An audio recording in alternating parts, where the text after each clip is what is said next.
I see a lot of people asking about off grid dangers and how to protect themselves. And usually the conversation ends up talking about arming themselves or setting up security cameras. And there are certainly dangers to off grid living.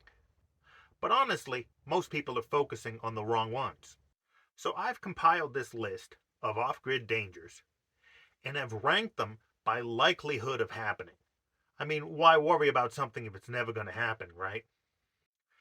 My name is Joe, and I bought 5 acres of raw land in the high deserts of Arizona, and I'm building an off grid homestead. Welcome to my channel, Off Grid Solitude. The least likely danger is what people are most worried about: various kinds of violent crimes. Home invasions, armed robbery, things like that. Now, I know some people will right away disagree very strongly with that, but let me explain how I figured this out. Violent crime is definitely the scariest thing of all, but it doesn't happen that often. It's kind of like a plane crash versus a car crash. Plane crashes are very scary and they make national headlines.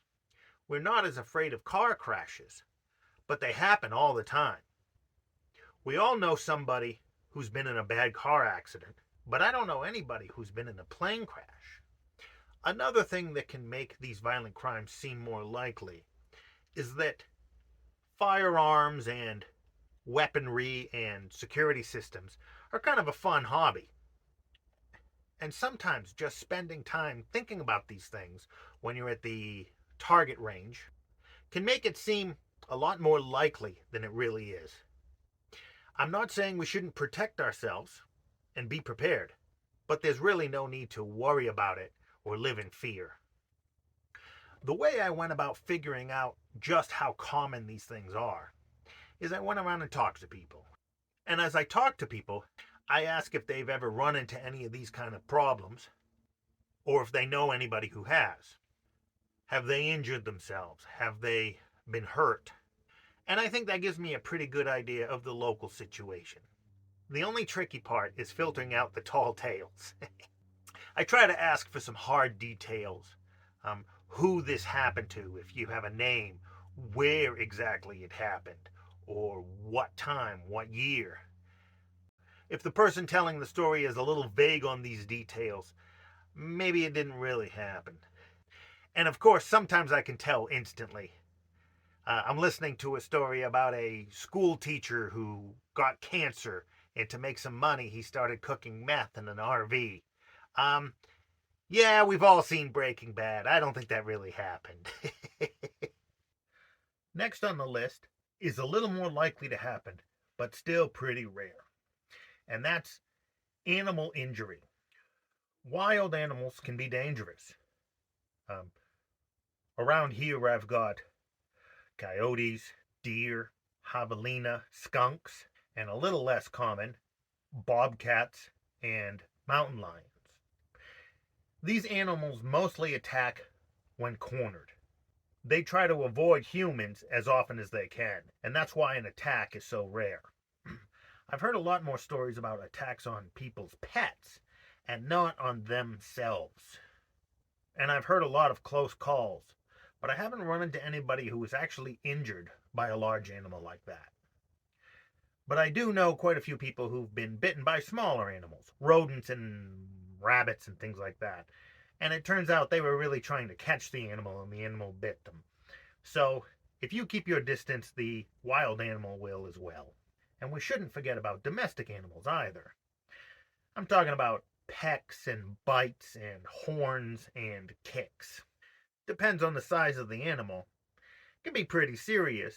A dog bite can put you in the hospital, and so can a kick from a horse. Normally, I would rank this a little bit higher on the list because that does happen kind of often.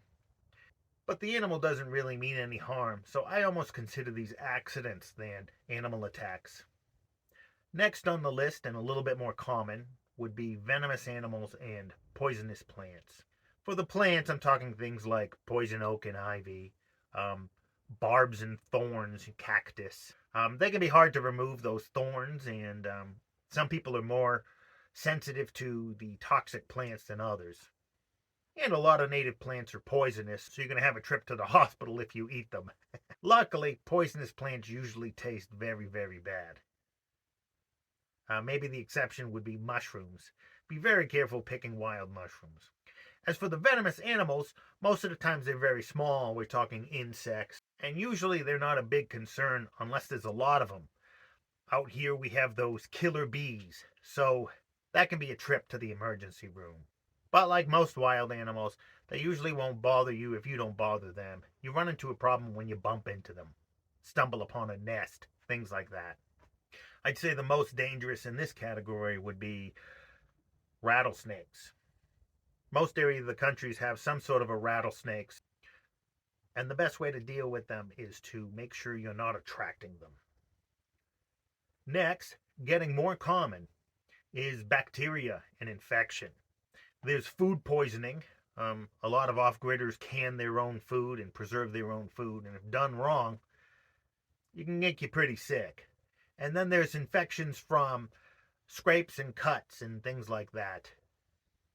It's pretty dirty out here.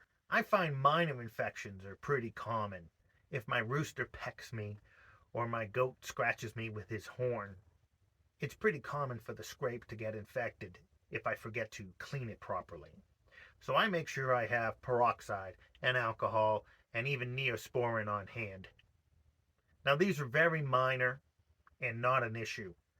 But when there are small infections, they can lead to big infections, and that can be a big problem. So it's definitely something to think about. And there are other things like making sure you wear a mask when cleaning out your chicken coop or barn. All these things can cause problems. And I've met plenty of people who had to deal with that in one way or another. And the last item on the list, and by far the most common, is accidents and injuries. It is just so easy to injure yourself out here. Power tools or even hand tools, the saw slips, the hammer hits your thumb, trips, falls, sprained ankles, broken bones. You know, a farmer missing a finger is almost a cliche. And that's where most of our focus should be. Always make sure you have protective equipment, gloves and safety glasses and harnesses. Honestly, I don't think I know anybody who hasn't hurt themselves somehow, myself included. Living off-grid can be dangerous. So I think people are right to be concerned. But I think it's important to focus on the most common risks, not necessarily the scariest. It's easy to get complacent with these day-to-day things until something happens and it's too late. So let's all be safe out there. Thanks for watching. Please like, comment, and subscribe, and I'll see you in the next video.